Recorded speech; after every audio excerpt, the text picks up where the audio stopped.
The Galactic Research Consortium prided itself on its meticulous protocols for exploring Deathworld's planets, so hostile that survival was a gamble against cosmic odds. Kora 7 was the epitome of such a place, a planet that had claimed 14 research teams over 3 decades, not through bureaucratic mishaps or harsh conditions, but through an ecosystem that seemed to take perverse pleasure in devouring off-world visitors. Its gravity, a punishing 1.3 standard, made every step feel like wading through molasses.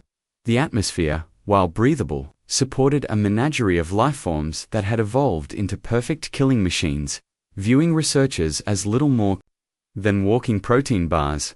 The expedition team was a mix of seasoned professionals and one unlikely addition: Dr. Elliot Vance. The leader was a centurion with 4 arms, a boon for juggling scanning equipment, weapons, and his anxiety medication. His credentials were impeccable. But his decision to volunteer for Kora 7 was less about heroism and more about escaping his wife's threat to redecorate their habitat pod in a style she dubbed early matrimonial compromise. Crystal, the security specialist, hailed from a species where politeness was a genetic flaw. Her chitinous exoskeleton could deflect bullets, and her mandibles could crush titanium with the ease of opening a snack pack. She joined the mission out of sheer boredom, having grown tired of guarding diplomats at uneventful receptions. Morton Jack, the xenobiologist, was an amphibian with an unsettling enthusiasm for dangerous ecosystems, believing that the best way to study predator-prey dynamics was to become the prey. Tess Brightwater, the human communications officer, brought technical prowess and a pessimist's knack for overpacking emergency supplies. Driven by her frustration with routine surveys that offered little excitement beyond mineral deposits. Then there was Vera Kowalski, the camp cook, who landed on the team through a bureaucratic blunder. The consortium required a nutritional specialist, but a clerk mistook nutrition provider for the role, assigning Vera, a 23-year veteran of cooking for mining crews. Despite her lack of formal qualifications in alien dietary science, by the time the error was noticed, the team was in hyperspace, and turning back would have meant explaining a multi-billion credit delay over a paperwork mix-up. Vera saw the mission as an adventure, a chance to escape her previous employers' cost-cutting measures that replaced her with automated food dispensers. Her optimism or ignorance of Kora 7's mortality rates set her apart in a team braced for disaster. The team established their base in a clearing deemed relatively stable by orbital surveys, a euphemism for a spot that had killed slightly fewer researchers than others. Prefabricated shelters formed a circle around Vera's portable kitchen, a domestic oasis amidst a jungle that roared with territorial disputes and predatory calls. The first night passed with uneasy calm, the team lulled by the absence of immediate threats but wary of the planet's cacophonous symphony of roars, howls, and what Morton Jack described as dinner announcements.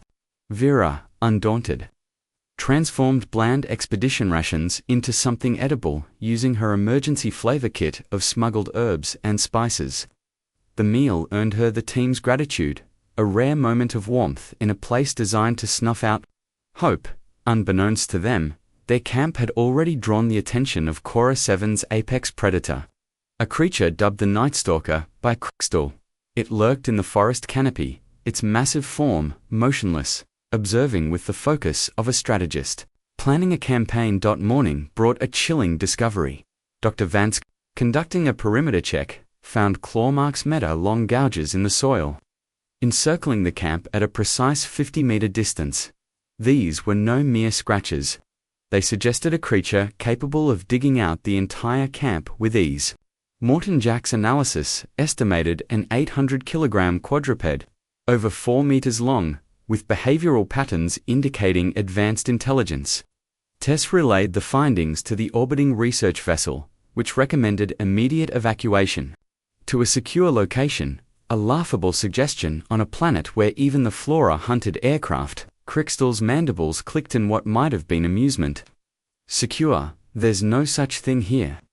While the team debated survival strategies, Vera prepared breakfast with a calm that bordered on surreal.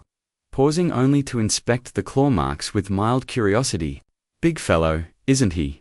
Kept a respectful distance, though, that's polite, she remarked, stirring a pot that filled the camp with appetizing aromas. Her nonchalance steadied the team, though their new security protocols additional sensors, and round-the-clock watches reflected their growing unease that evening. As Vera cooked dinner, the Nightstalker emerged.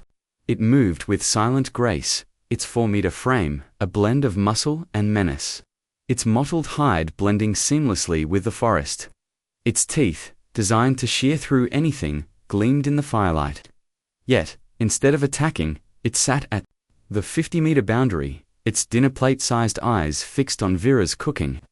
The team froze, weapons half-drawn, but the creature ignored them. Its attention riveted to the sizzling rations and Vera's deft seasoning. "It's watching me cook," Vera observed, unfazed. "Seems interested in the process." The Nightstalker remained still, its gaze tracking every stir and spice addition with an intensity that suggested more than hunger.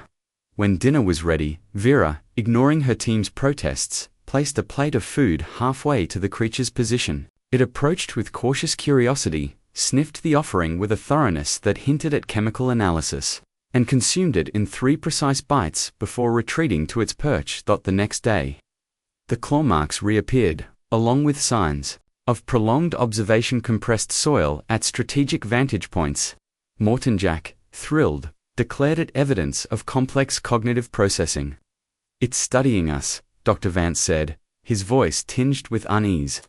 Crickstall's security protocols now included large predator dinner guest management, a testament to the absurdity of their situation.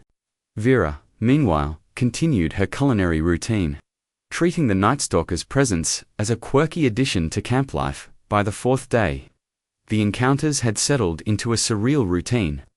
The Nightstalker appeared during meal prep, sat at its designated distance, and watched Vera work. She offered it food each time, and it accepted with what she called better manners than most mining crews. The team's theories ranged from territorial appeasement to social learning, but Vera's simpler explanation, "maybe it just likes good food," was dismissed as too basic. On the 5th day, the camp's fragile peace shattered. A pack of smaller predators, each the size of a combat shuttle, invaded during equipment maintenance.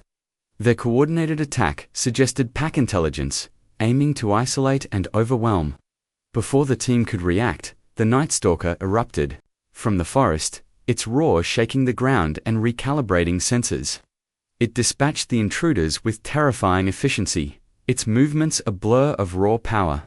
The surviving predators fled, and the Nightstalker patrolled the area before resuming its vigil. "It's protecting its dinner invitation," Vera quipped, seasoning the evening's meal. Crickstall, more serious, noted, "It's claimed this area as its domain and considers us part of it." The next morning revealed additional claw marks from other large predators, positioned outside the Nightstalker's boundary, suggesting it had communicated its claim to its kin. Morton Jack was ecstatic, documenting what he called a symbiotic relationship between apex predators and off-worlders. The 7th evening brought a breakthrough. When Vera ran out of a spice blend, the Nightstalker retrieved local plants from the forest, depositing them at the camp's edge. Analysis revealed compounds mimicking her missing spices, perfectly suited to the team's rations. Vera incorporated them, creating a dish the Nightstalker consumed with a contented rumble, akin to purring. "It's contributing to the menu," Vera said, half-joking. "Wants to open its own restaurant." The expedition's routine was disrupted by an emergency beacon. A supply shuttle had crashed 40 kilometers away due to navigation failure, stranding its crew in hostile terrain. The route to the crash site crossed 3 ecological zones teeming with predators during peak hunting season. As the team prepared to leave, the Nightstalker grew agitated, pacing the camp's boundary. When they moved to depart, it blocked their path in a tense but non-aggressive standoff. Vera approached it, speaking as if to a neighbor. "We'll be back. Just need to collect some friends who got lost." Whether it understood her words or tone, the Nightstalker stepped aside but followed at a distance as they ventured into the forest. The journey was tense, with every rustle a potential threat, but the Nightstalker's presence deterred attacks. During an evening meal, a pack of aggressive carnivores struck, only to be repelled by the Nightstalker in a display of raw dominance that left the forest scarred. At the crash site, the team found a wrecked shuttle and a desperate crew. 3 additional Nightstalkers joined their guardian, forming a protective pack. Vera scaled up her cooking to feed both the expanded team and the predators, her portable kitchen now resembling a field operation. The pack arranged itself in a defensive perimeter, their coordination rivaling military units. During a post-meal analysis, Morton Jack detected compounds in Vera's cooking smoke that mimicked the Nightstalker's pack-bonding pheromones. The flame-based cooking and specific spices are triggering pack acceptance responses, he explained. They're protecting us because their brain chemistry sees us as pack members.